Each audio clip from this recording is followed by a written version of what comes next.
ഓം നമോ കൃഷ്ണായ ഗോവിന്ദായ നമഃ.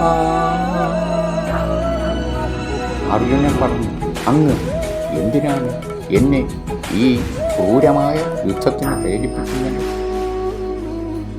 കൃഷ്ണൻ പറഞ്ഞു, കർമ്മേന്ദ്രിയാണി സംയാമ്യ യാ ആസ്തേ മനസാ സ്മരാൻ ഇന്ദ്രിയാർത്ഥൻ വിമൂഢാത്മാ മിഥ്യാചാര ഉച്ചതേ.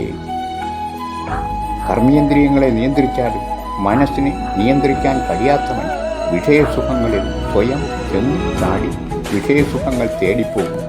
അങ്ങനെയുള്ളവരെ കപടനാട്യക്കാരൻ എന്ന് പറയും. അങ്ങനെയുള്ളവർ അഭ്യസ്തവിദ്യരായ അനുയായികളെ സൃഷ്ടിക്കും.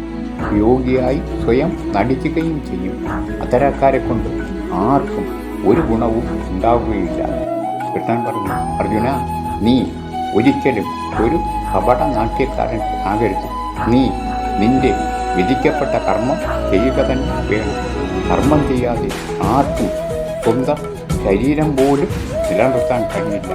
നീ ഗൃഹസ്ഥനാണ്, ക്ഷത്രിയനാണ്. നീ നിന്റെ കർമ്മം ചെയ്യുക തന്നെ വേണം.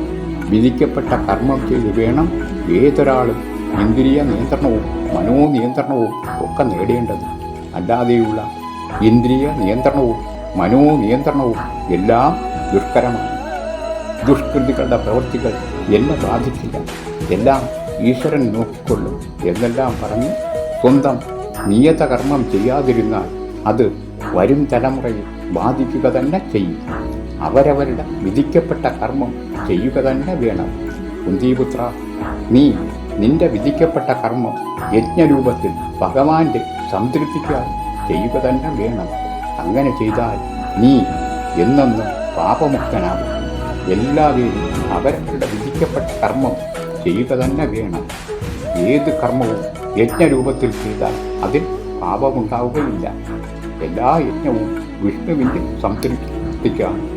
ആരും വിധിക്കപ്പെട്ട കർമ്മം ചെയ്യാതെ അന്യരുടെ ഔദാര്യത്തിൽ ജീവിക്കാൻ ശ്രമിക്കരുത്. കർമ്മം ചെയ്യുക, ജീവിത വിജയം നേടുക. ജയ് ശ്രീകൃഷ്ണ.